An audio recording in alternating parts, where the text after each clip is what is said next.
19তম শিক্ষক নিবন্ধন সম্পর্কিত একটা দারুণ আপডেট চলে এসেছে আমাদের হাতে। আপডেটটি পেলাম আমরা কিছুক্ষণ আগেই।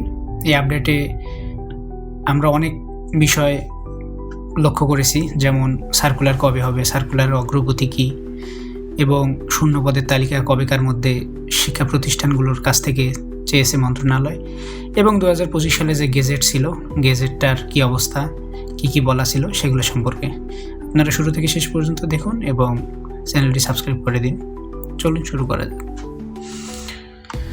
তো মন্ত্রণালয় থেকে আজকে জানানো হয়েছে যে 26 জানুয়ারির পরে ই-রিকুইজিশনের জন্য প্রতিষ্ঠানসমূহকে 1 সপ্তাহ সময় বেঁধে দেওয়া হবে।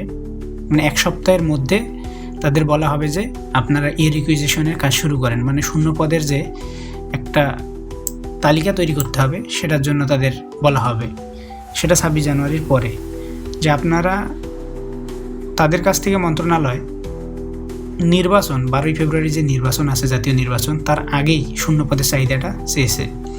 তারা এই রিকুইজিশনের মাধ্যমে এন্ট্রি করবে যে আমার প্রতিষ্ঠানে এত পদ বা এই জেলার একটা যে সর্বমোট পদের সংখ্যা থাকে সেটা তারা পাঠাবে আর কি মন্ত্রণালয়ে। তো এটার সময় তারা নির্ধারণ করেছে নির্বাচনের আগে। এবং এখানে নতুন কিছু কথা বলা হয়েছে যে যেহেতু ই-রিকুইজিশন খুব দ্রুতই চলে আসবে, শুরু হয়ে যাবে, সেহেতু সার্কুলারটা তারা প্রকাশ করার আপ্রাণ চেষ্টা করতেছে ফেব্রুয়ারির শেষে বা মার্চের শুরুতে। ফেব্রুয়ারির শেষে সার্কুলার চলে আসবে, এটা মোটামুটি নিশ্চিত।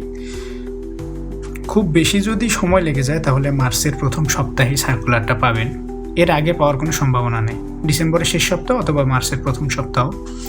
এবং 25 সালের গেজেট নিয়ে কিছু কথা বলি। 25 সালের গেজেটে কিছু বিষয় নতুন করে ইনক্লুড করা হয়েছিল, যেমন বিগত বছরগুলোতে ভাইবার মার্ক অ্যাড করা হয়নি মেরিট লিস্ট প্রকাশের ক্ষেত্রে, শুধু পাস্ট ফেল দেখা হয়তো, এবার কিন্তু সেটা অ্যাড করা হবে।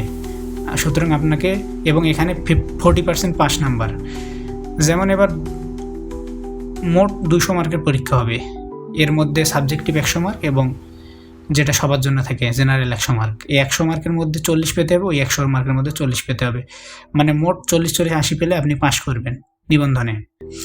আর প্রার্থী টেকানো হবে 1:2 অনুপাতে, যেটা আগেও বলছিলাম অনেক ভিডিওতে। এটা 25 সালে গেজেট অনুযায়ী, কিন্তু এটা পরিবর্তন আর হচ্ছে না। 1:2 বলতে একটা সিটের বিপরীতে 2 জন, 10টা সিট থাকলে 20 জন টিকাবে, এটাই। এবং মৌখিক পরীক্ষা যে 20 নাম্বার থাকবে, এখান থেকে 8 নাম্বার আপনাকে পেতে হবে, নাহলে আপনি ফেল করবেন। আর এটা সত্য যে লিখিত মার্ক যার যত বেশি থাকবে সে তার চাকরি পাওয়ার সম্ভাবনা বেড়ে যাবে, কারণ টেকাবেই তো আপনার একটা শূন্য পদের বিপরীতে 2 জনকে। তার মানে কি, পাস করলেই শুধু হবে না, ভালো মার্ক ক্যারি করতে হবে।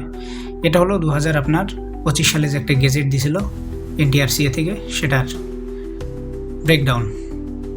এটাই এখন 26 জানুয়ারির পর এই রিকুইজিশনের জন্য 1 সপ্তাহ সময় বেঁধে দেওয়া হবে শিক্ষা প্রতিষ্ঠানগুলোকে, এমনটাই জানিয়েছে তারা। এবং ফেব্রুয়ারির শেষে একটা সার্কুলার প্রকাশ করবে। এবং সাবজেক্টিভ যে সিলেবাসের ব্যাপারটা, এটা অলরেডি তারা শেষ করে ফেলছে, এখন প্রকাশের বাকি আছে। জানুয়ারির শেষের দিকে এটা প্রকাশ করার কথা আছে, অথবা ফেব্রুয়ারির প্রথম সপ্তাহে নির্বাচনের আগেই তারা এটা প্রকাশ করবে। আপনার যে সাবজেক্টিভ 100 মার্কের সিলেবাস হবে, পরীক্ষা হবে, সেটা। এটাই ছিল আপডেট, হয়তো সকলে বুঝতে পারছেন।